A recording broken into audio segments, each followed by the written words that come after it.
नमस्कार। दो समाचार में आपका स्वागत है।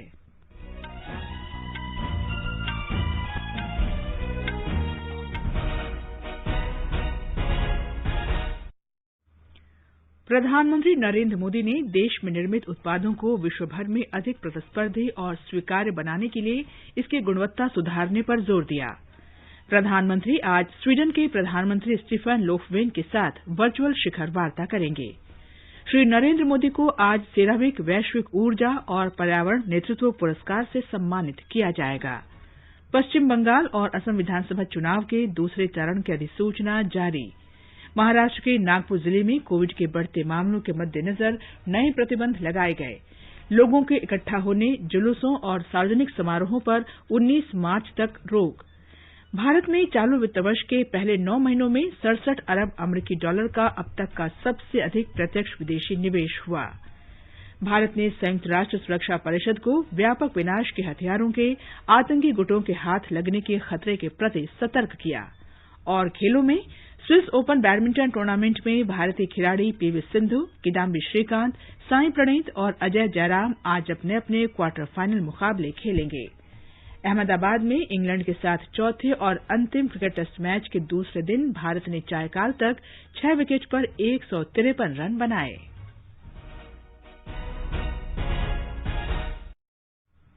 दोपहर समाचार में मुकेश कुमार के साथ मैं कनकलता। कोविड महामारी के खिलाफ देश एकजुट होकर लड़ रहा है। आप भी हमारे साथ सुरक्षा और बचाव के 3 आसान उपायों का संकल्प लें। मास्क पहनें, 2 गज दूरी है जरूरी, सुरक्षित दूरी बनाए रखें, हाथ और मुंह साफ रखें। अब समाचार विस्तार से। प्रधानमंत्री नरेंद्र मोदी ने देश में निर्मित उत्पादों की गुणवत्ता में सुधार लाने पर जोर दिया है ताकि उन्हें पूरे विश्व में और अधिक प्रतिस्पर्धी और स्वीकार्य बनाया जा सके। भारत की कंपनियां और भारत में की जा रही मैन्युफैक्चरिंग को ग्लोबली कॉम्पिटिटिव बनाने के लिए हमें दिन रात एक करना होगा। हमारी प्रोडक्शन कॉस्ट, प्रोडक्ट्स की क्वालिटी और एफिशिएंसी ग्लोबल मार्केट में अपनी पहचान बनाए, इसके लिए हमें जुटकर काम करना होगा। और हमारी प्रोडक्ट यूजर फ्रेंडली भी होनी चाहिए, टेक्नोलॉजी में मोस्ट मॉडर्न होनी चाहिए, एफोर्डेबल होनी चाहिए, लंबे समय तक सस्टेन करने वाली होनी चाहिए। प्रधानमंत्री उत्पादन से जुड़ी प्रोत्साहन योजना पर उद्योग संवर्धन और आंतरिक व्यापार विभाग डीपीआईआईटी तथा नीति आयोग के वेबिनार को संबोधित कर रहे थे। इस योजना की शुरुआत उत्पादन को बल देने के लिए उद्योगों को प्रोत्साहन देकर विभिन्न क्षेत्रों में देश को आत्मनिर्भर बनाने के लिए की गई है। हम लोगों की कोशिश ये है कि देश का बजट और देश के लिए पॉलिसी मेकिंग सिर्फ सरकारी प्रक्रिया बनकर ना रहे, देश के विकास से जुड़े हर स्टेक होल्डर्स का इसमें इफेक्टिव एंगेजमेंट हो।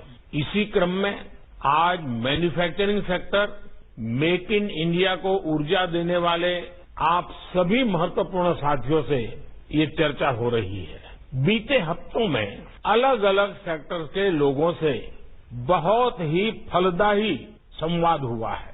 बहुत ही महत्वपूर्ण और इनोवेटिव सुझाव आए हैं। आज के इस वेबिनार का फोकस विशेष रूप से प्रोडक्शन लिंक इंसेंटिव से जुड़ा हुआ है। उत्पादन से जुड़ी प्रोत्साहन योजना के महत्व को उजागर करते हुए श्री मोदी ने कहा कि ये विभिन्न उद्योगों के लिए आवश्यक तंत्र बनाएगी जिससे उनके उत्पादन और गुणवत्ता में सुधार होगा। हमारी सरकार मैन्युफैक्चरिंग को बढ़ावा देने के लिए एक के बाद एक लगातार रिफॉर्म्स कर रही है। हमारी नीति और रणनीति हर तरह से स्पष्ट है। हमारी सोच है मिनिमम गवर्नमेंट, मैक्सिमम गवर्नेंस। हमारी अपेक्षा है जीरो इफेक्ट, जीरो डिफेक्ट। प्रधानमंत्री ने कहा कि ये योजना उद्योगों की निर्यात क्षमताओं को बढ़ावा देने, रोजगार सृजन और आय में बढ़ोतरी करेगी। बढ़ती हुई मैन्युफैक्चरिंग कैपेबिलिटीज देश में एम्प्लॉयमेंट जनरेशन को भी उतना ही बढ़ाती है।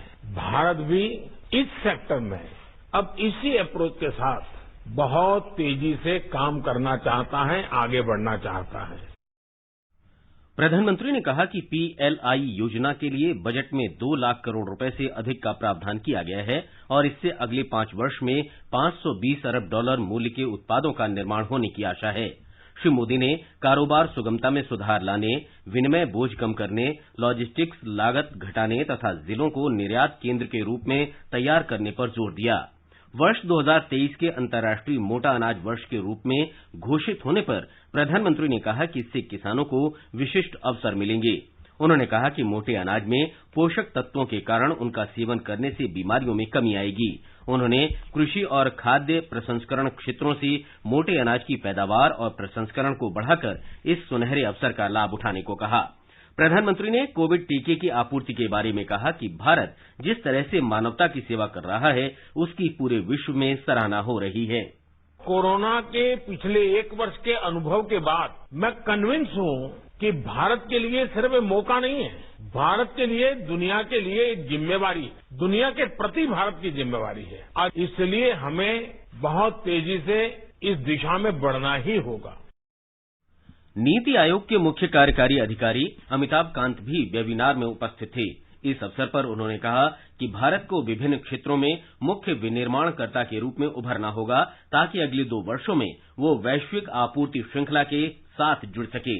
श्री अमिताभ कांत ने कहा कि नीति आयोग कंपनियों को विश्व चैंपियन बनाने के लिए पूरी सक्रियता के साथ उनकी मदद कर रहा है। उन्होंने कहा कि सरकार ने उत्पादन से जुड़े प्रोत्साहनों पीएलआई की स्वीकृति की प्रक्रिया को बहुत आसान और सरल बना दिया है। श्री कांत ने निजी क्षेत्र की कंपनियों से पीएलआई योजना का लाभ उठाकर उत्पादन बढ़ाने की चुनौती स्वीकार करने का आग्रह किया। आकाशवाणी से विशेष बातचीत में श्री अमिताभ कांत ने कहा कि 13 प्रमुख क्षेत्रों में पीएलआई योजना शुरू कर विनिर्माण क्षेत्र को मजबूती देने के प्रधानमंत्री के प्रयास से अगले 5 वर्ष में $520 अरब अमरीकी डॉलर के उत्पादों का निर्माण हो सकेगा। माननीय प्रधानमंत्री जी ने आज इस कंसल्टेशन में प्राइवेट सेक्टर को कहा कि वो लोग साइज और स्केल और क्वालिटी और कटिंग एज टेक्नोलॉजी पर फोकस करें। ये बहुत महत्वपूर्ण चीज है क्योंकि उन्होंने कहा कि हमको देश को ग्लोबल सप्लाई चेन का एक बहुत महत्वपूर्ण भाग बनना है और टेक्नोलॉजी को उपयोग करके हमको लीप फ्रॉग करना है और देश को अगर ग्रोथ करनी है तो मैन्युफैक्चरिंग बहुत आवश्यक रोल प्ले करेगा। और उन्होंने कहा कि अगर हम $26 बिलियन जो ये सरकार खर्च करेगी प्रोडक्शन लिंक्ड इंसेंटिव स्कीम में, उससे अगले 5 साल में $520 बिलियन की बढ़ावत होनी चाहिए। और उन्होंने कहा कि ये प्राइवेट सेक्टर के साथ जो चर्चा हो रही है, प्राइवेट सेक्टर के सारे सुझाव सुने जाएंगे और उस पर कार्रवाई होगी और हम सब अफसर लोग उनके साथ इंटरैक्ट कर रहे हैं देश को आगे ले जाने के लिए। प्रधानमंत्री नरेंद्र मोदी आज स्वीडन के प्रधानमंत्री स्टीफन लोफवेन के साथ वर्चुअल बैठक में हिस्सा लेंगे। 2015 के बाद दोनों नेताओं के बीच ये 5वीं बैठक होगी। हमारे संवाददाता ने खबर दी है कि भारत और स्वीडन के बीच मैत्री और सद्भावपूर्ण संबंध हैं जो साझा लोकतांत्रिक मूल्यों, स्वतंत्रता, बहुवाद और नियमबद्ध अंतर्राष्ट्रीय व्यवस्था पर आधारित हैं। बैठक के दौरान दोनों नेता द्विपक्षीय संबंधों के समूचे परिदृश्य पर व्यापक विचार विमर्श करेंगे। वे कोविड के बाद की दुनिया में सहयोग बढ़ाने सहित क्षेत्रीय और वैश्विक मुद्दों पर विचारों का आदान प्रदान भी करेंगे। पिछले वर्ष अप्रैल में दोनों प्रधानमंत्रियों ने कोविड महामारी से उत्पन्न स्थिति पर टेलीफोन पर बातचीत की थी। भारत और स्वीडन के बीच व्यापार, निवेश, नवाचार, विज्ञान और प्रौद्योगिकी, अनुसंधान और विकास के क्षेत्र में घनिष्ठ सहयोग के संबंध हैं। स्वीडन की करीब 250 कंपनियां विभिन्न क्षेत्रों में सक्रिय रूप से भारत में काम कर रही हैं। इनमें स्वास्थ्य और लाइफ साइंसेज, स्वच्छ प्रौद्योगिकी, रक्षा, भारी मशीनरी और उपकरण जैसे क्षेत्र शामिल हैं। स्वीडन में भी करीब 75 भारतीय कंपनियां सक्रिय हैं। सुपर्णा सैकिया के साथ आनंद चतुर्वेदी, आकाशवाणी समाचार, दिल्ली। प्रधानमंत्री को आज शाम सेरावीक वैश्विक ऊर्जा और पर्यावरण नेतृत्व पुरस्कार से सम्मानित किया जाएगा। श्री मोदी वीडियो कॉन्फ्रेंस के जरिए Cambridge energy research associates week 2021 में भाषण भी देंगे। सेरावीक की स्थापना 1983 में डॉक्टर डेनियल येर्गिन ने की थी। सेरावीक वैश्विक ऊर्जा और पर्यावरण नेतृत्व पुरस्कार 2016 में शुरू किया गया था। ये वैश्विक ऊर्जा और पर्यावरण के भविष्य के बारे में नेतृत्व की प्रतिबद्धता तथा ऊर्जा क्षमता, सामर्थ्य और पर्यावरणीय प्रबंधन के लिए समाधान और नीतियों को मान्यता देता है।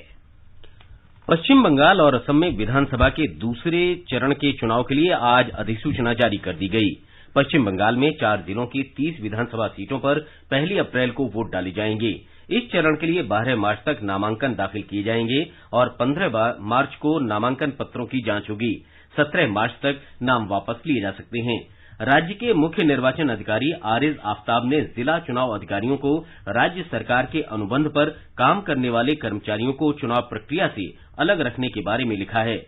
मुख्य निर्वाचन अधिकारी कार्यालय के सूत्रों के अनुसार आयोग उन सभी मतदान केंद्रों पर ध्यान केंद्रित कर रहा है जहां 2019 के लोकसभा और 2016 के विधानसभा चुनाव में 90% से अधिक मतदान हुआ था।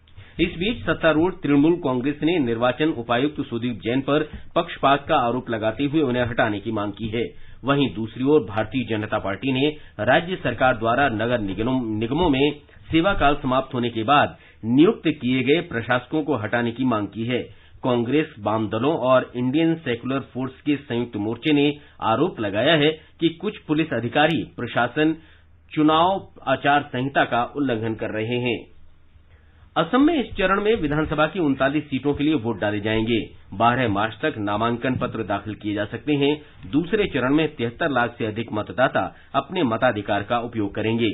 अधिसूचना जारी होने के साथ ही नामांकन पत्र दाखिल करने का काम शुरू हो गया है। इस बीच प्रमुख राजनीतिक दल अपने उम्मीदवारों की सूची की घोषणा जल्द ही करेंगे। पहले चरण का मतदान इस महीने की 27 तारीख को होगा। केरल में विधानसभा चुनाव नजदीक आने के साथ ही तीनों गठबंधन दलों में सीटों के बंटवारे और उम्मीदवारों की सूची को लेकर विचार विमर्श तेज हो गया है। सत्तारूढ़ लेफ्ट डेमोक्रेटिक फ्रंट एलडीएफ उम्मीदवारों की सूची पार्टी जिला समितियों के साथ विचार विमर्श के बाद जारी की जाएगी। 8 मार्च को मार्क्सवादी कम्युनिस्ट पार्टी सचिवालय की बैठक के बाद इसकी घोषणा की जा सकती है। इस बीच यूनाइटेड डेमोक्रेटिक फ्रंट यूडीएफ में भी सीट बंटवारे को लेकर बातचीत तेज हो गई है। कांग्रेस कोट्टायम सीटों को लेकर उत्पन्न विवाद के समाधान के लिए जोसेफ गुड के साथ बातचीत कर रही है। मुस्लिम लीग की नेताओं की बैठक भी आज पनक्कड़ में शुरू हुई। एनडीए में भारतीय जनता पार्टी और भारत धर्म जनसेना बीडीजेएस उम्मीदवारों का चयन अंतिम चरण में पहुंच गया है। भाजपा के प्रदेश पार्टी अध्यक्ष के सुरेंद्रन की विजय यात्रा की समाप्ति के बाद उम्मीदवारों की सूची को अंतिम रूप दिया जा सकता है। तीनों गठबंधन दलों का 10 मार्च तक उम्मीदवारों के चयन को पूरा करने का लक्ष्य है। केरल के मुख्य चुनाव अधिकारी टीकाराम मीणा ने विधानसभा चुनाव से जुड़ी जनसभाओं और अन्य कार्यक्रमों में भाग लेने वाले लोगों की संख्या पर प्रतिबंध लगाने का निर्देश दिया है। श्री मीणा ने राज्य के मुख्य सचिव को इस बारे में पत्र लिखा है। ये कदम कोविड महामारी के कारण आम लोगों के स्वास्थ्य की सुरक्षा सुनिश्चित करने के लिए उठाया गया है। निर्वाचन उपायुक्त सुदीप जैन केरल में चुनाव पूर्व तैयारियों की समीक्षा के लिए विभिन्न जिलों का दौरा करेंगे। श्री जैन अपने दौरे की शुरुआत रविवार को त्रिशूर दौरे के साथ करेंगे। सोमवार को वे एर्नाकुलम में जिला निर्वाचन अधिकारियों और वरिष्ठ पुलिस अधिकारियों के साथ बातचीत करेंगे। केंद्र शासित प्रदेश पुद्दुचेरी में चुनावों की घोषणा के बाद ऑल इंडिया अन्ना डीएमके, कांग्रेस, भारतीय जनता पार्टी और एनआर कांग्रेस जैसे प्रमुख राजनीतिक दलों के नेता चुनावी गतिविधियों में व्यस्त हैं। ये समाचार हमारी वेबसाइट newsonair.com/hindi और हमारे mobile app news on AIR पर भी उपलब्ध हैं। चलो मिलकर एक शुरुआत करें, चलो एक फैसला आज करें, मास्क नहीं तो टोकेंगे, कोरोना को रोकेंगे, चलो एक इरादा करते हैं, चलो कुछ वादा करते हैं, मास्क नहीं तो टोकेंगे, कोरोना को रोकेंगे। दोपहर समाचार में आपका फिर स्वागत है। केंद्रीय स्वास्थ्य मंत्रालय ने कहा है कि देश में अब तक 1,80,05,500 लोगों को कोविड टीके लगाए जा चुके हैं। मंत्रालय का कहना है कि देश में कोविड से स्वस्थ होने की दर 97.01% हो गई है। अब तक कोविड-19 से 1,08,39,894 रोगी ठीक हो चुके हैं। पिछले 24 घंटों के दौरान 13,819 रोगियों को अस्पताल से छुट्टी दे दी गई। इस दौरान 16,838 नए मामले दर्ज हुए। इसके साथ ही अब तक कुल संक्रमित लोगों की संख्या 1,11,73,761 हो गई है। भारतीय आयुर्विज्ञान अनुसंधान परिषद के अनुसार कल तक कुल 21,99,40,742 कोरोना नमूनों की जांच की जा चुकी थी। गुजरात में कल 1 लाख से अधिक लोगों को कोविड टीका लगाया गया। ये सभी लोग 60 वर्ष से अधिक उम्र के या किसी बीमारी से ग्रसित 45 वर्ष से अधिक आयु के हैं। हमारे संवाददाता ने बताया है कि अब तक किसी भी व्यक्ति को टीके का दुष्प्रभाव होने का मामला सामने नहीं आया है।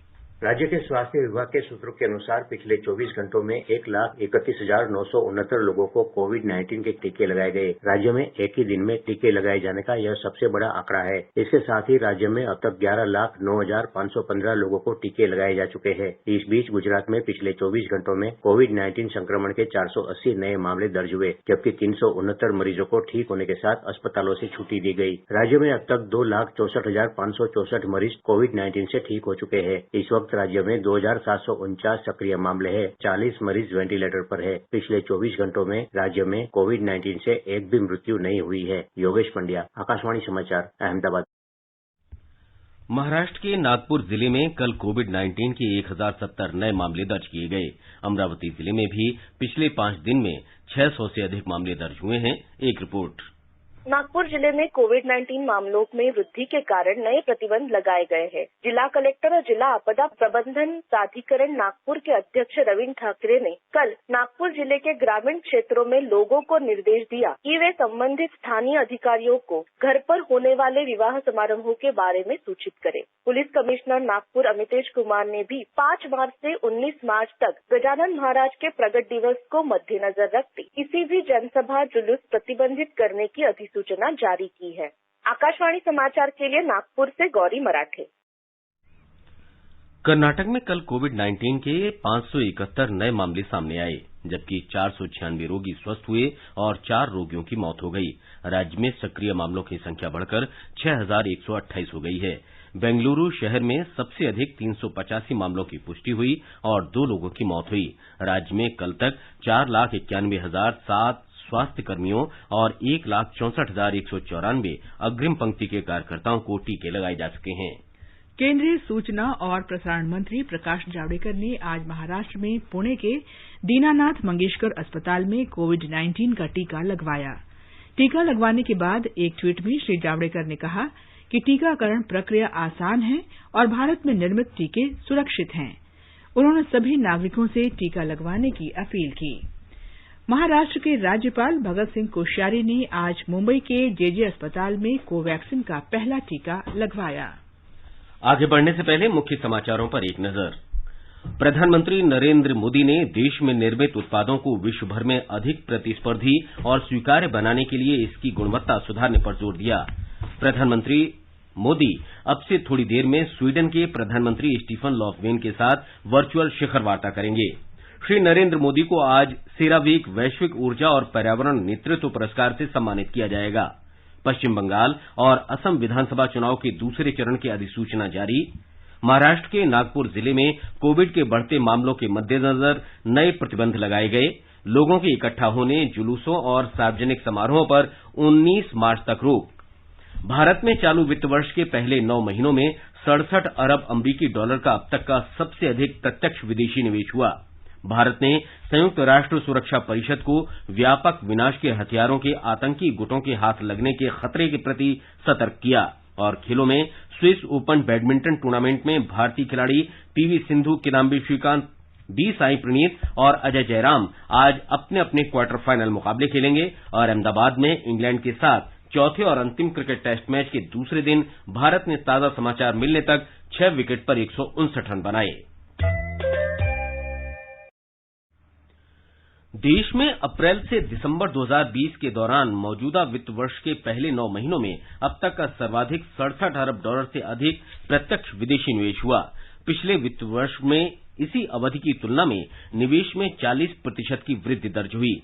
वाणिज्य और उद्योग मंत्रालय के अनुसार एफडीआई में वृद्धि इस बात की पुष्टि करती है कि विदेशी निवेशकों के लिए भारत पसंदीदा स्थान बना हुआ है। नीतिगत सुधारों और निवेश को बढ़ावा और व्यापार में सुगमता से जुड़े सरकार के उपायों के फलस्वरूप देश में प्रत्यक्ष विदेशी निवेश में भारी वृद्धि हुई है। कर्मचारी भविष्य निधि संगठन के केंद्रीय न्यासी बोर्ड ने वित्त वर्ष 2020-21 के लिए 8.5% वार्षिक ब्याज दर की अनुशंसा की है। यह निर्णय केंद्रीय न्यासी बोर्ड की कल श्रीनगर में हुई बैठक में लिया गया, जिसकी अध्यक्षता श्रम मंत्री संतोष कुमार गंगवार ने की। आकाशवाणी से विशेष बातचीत में श्री गंगवार ने बताया कि ब्याज दर सरकार के राजपत्र में अधिसूचित की जाएगी और उसके बाद ईपीएफओ कर्मचारियों के भविष्य निधि खातों में ब्याज जमा करेगा।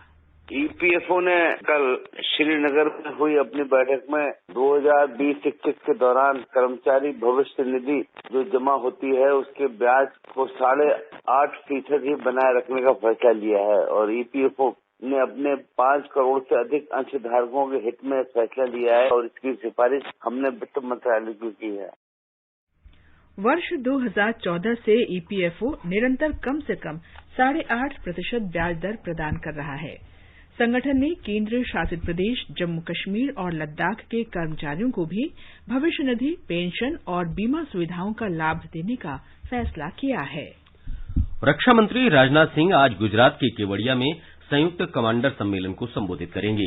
ये सम्मेलन कल शुरू हुआ।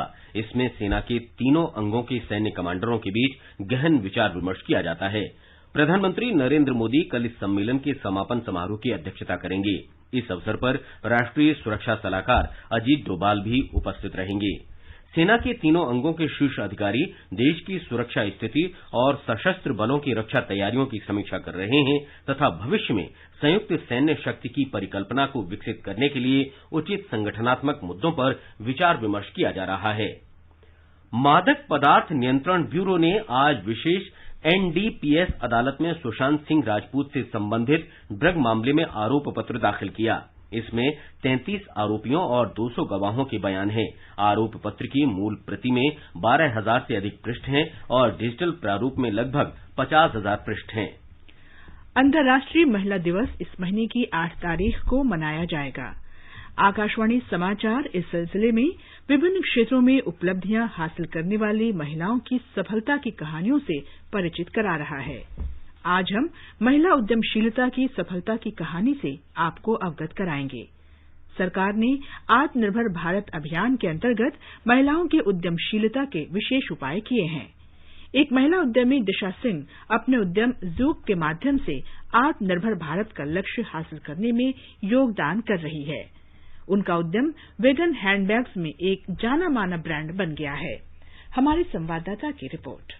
इन उत्पादों में प्राचीन भारतीय शिल्प और आधुनिकता की झलक साथ साथ देखी जा सकती है। जूक के नाम में ही 2 अलग अलग कला रूपों का समागम है। दिशा सिंह गर्व से कहती हैं कि ये उत्पाद पूरी तरह से स्वदेशी हैं, क्योंकि इनमें लगने वाला कच्चा माल भारत के विभिन्न भागों से मंगवाया जाता है। The Zouk is a dance form which is an amalgamation of 2 very, very different forms. All our products are manufactured in-house in our facility in Mumbai. All our products are also Indian looking. All our karigars are from across India.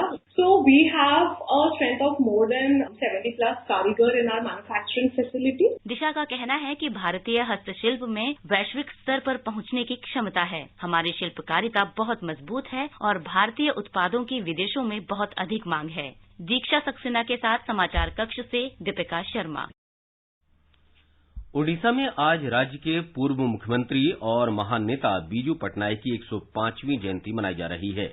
मुख्यमंत्री नवीन पटनायक ने श्रद्धांजलि अर्पित करते हुए उन्हें महान राजनेता, स्वतंत्रता सेनानी और आधुनिक ओडिशा का निर्माता बताया। राज्य सरकार उनकी जयंती को पंचायती राज और लोक सेवा दिवस के रूप में मना रही है। प्रधानमंत्री नरेंद्र मोदी ने ओडिशा के पूर्व मुख्यमंत्री बीजू पटनायक को जयंती पर श्रद्धांजलि अर्पित की है। एक ट्वीट में श्री मोदी ने कहा कि बीजू पटनायक का भारत के लिए दूरगामी दृष्टिकोण, मानव सशक्तिकरण और सामाजिक न्याय पर जोर हम सभी को प्रेरित करता है। श्री मोदी ने कहा कि ओडिशा की प्रगति के लिए उनके प्रयासों पर राष्ट्र को गर्व है। ये समाचार आकाशवाणी से प्रसारित किए जा रहे हैं। ताज़ा समाचार जानने के लिए आप हमारे Twitter handle @AIR News Hindi को फॉलो कर सकते हैं। ये आकाशवाणी है।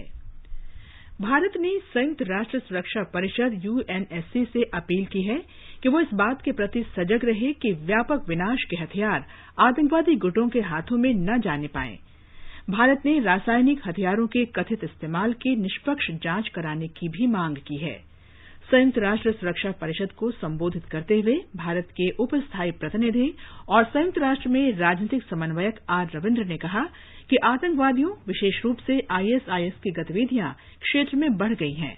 इसलिए सुरक्षा परिषद को व्यापक विनाश के हथियारों के गलत हाथों में पड़ने के खतरे के प्रति सजग रहना चाहिए। स्विस ओपन बैडमिंटन टूर्नामेंट में आज भारत की PV सिंधु, किदाम्बी श्रीकांत, बी साई प्रणीत और अजय जयराम अपने अपने सिंगल्स क्वार्टर फाइनल मुकाबले खेलेंगे। महिला सिंगल्स में PV सिंधु का सामना थाईलैंड की बुसानन आंग बामरन गफान से होगा, जबकि जयराम का मुकाबला थाईलैंड के कुनलावुत वितिदसन के साथ होगा। श्रीकांत का सामना थाईलैंड के ही कांताफोन वांगचाराइन से होगा। पुरुष सिंगल्स में ही बी साई प्रणीत का मुकाबला मलेशिया के ली जीजिया से होगा। मिक्स डबल्स में सात्विक साईराज रंकीरेड्डी और अश्विनी पोनप्पा की भारतीय जोड़ी का सामना मलेशिया के तान क्यान मेंग और लाई पेई जिंग की जोड़ी से होगा। पुरुष डबल्स क्वार्टर फाइनल में सात्विक साईराज रंकीरेड्डी और चिराग शेट्टी की जोड़ी का सामना मलेशिया की ओंग येव सिन और त्यू यी की जोड़ी से होगा। अहमदाबाद में नरेंद्र मोदी क्रिकेट स्टेडियम में इंग्लैंड के साथ चौथे और अंतिम क्रिकेट टेस्ट मैच में भारत ने ताजा समाचार मिलने तक पहली पारी में 6 विकेट पर 171 रन बना लिए हैं। चेतेश्वर पुजारा 17 रन बनाकर आउट हुए, जबकि अजिंक्य रहाणे ने 27 रन का योगदान दिया। कप्तान विराट कोहली और शुभमान गिल बिना खाता खोले पेविलियन लौट गए। इससे पहले इंग्लैंड ने पहली पारी में 205 रन बनाए थे। भारतीय टीम अगर ये मैच जीतती है या ड्रॉ कराती है तो विश्व टेस्ट चैंपियनशिप फाइनल के उद्घाटन मैच में उसका मुकाबला न्यूजीलैंड से होगा। और अब एक नजर आज के मौसम पर। राष्ट्रीय राजधानी दिल्ली में हवा चल रही है। मुंबई, चेन्नई और कोलकाता में आसमान साफ रहेगा। जम्मू में आसमान साफ रहेगा। न्यूनतम तापमान 12 डिग्री सेल्सियस रहा और अधिकतम 28 डिग्री सेल्सियस के आसपास रहने के आसार हैं। लेह और गिलगित में आसमान साफ रहेगा।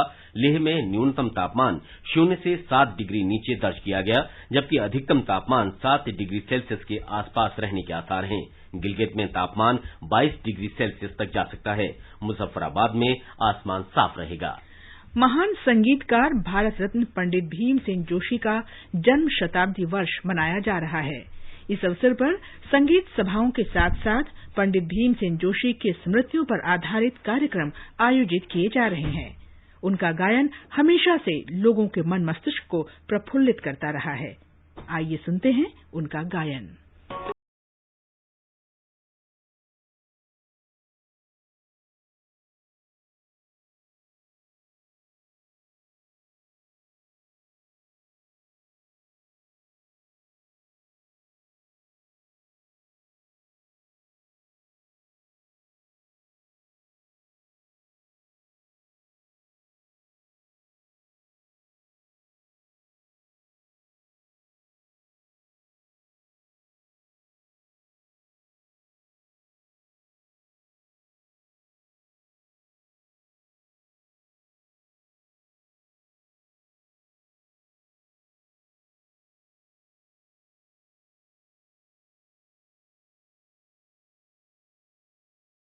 अंत में मुख्य समाचार एक बार फिर।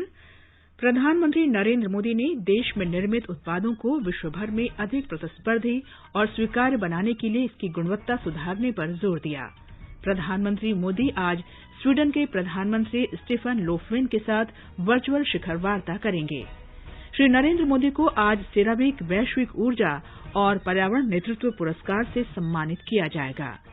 पश्चिम बंगाल और असम विधानसभा चुनाव के दूसरे चरण की अधिसूचना जारी। महाराष्ट्र के नागपुर जिले में कोविड के बढ़ते मामलों के मद्देनजर नए प्रतिबंध लगाए गए। लोगों के इकट्ठा होने, जुलूसों और सार्वजनिक समारोहों पर 19 मार्च तक रोक। भारत में चालू वित्त वर्ष के पहले 9 महीनों में 67 अरब अमरीकी डॉलर का अब तक का सबसे अधिक प्रत्यक्ष विदेशी निवेश हुआ। भारत ने संयुक्त राष्ट्र सुरक्षा परिषद को व्यापक विनाश के हथियारों के आतंकी गुटों के हाथ लगने के खतरे के प्रति सतर्क किया। और अहमदाबाद में इंग्लैंड के साथ चौथे और अंतिम क्रिकेट टेस्ट मैच के दूसरे दिन भारत ने ताजा समाचार मिलने तक 6 विकेट पर 172 रन बनाए। इसके साथ ही दोपहर समाचार का ये अंक समाप्त हुआ। नमस्कार।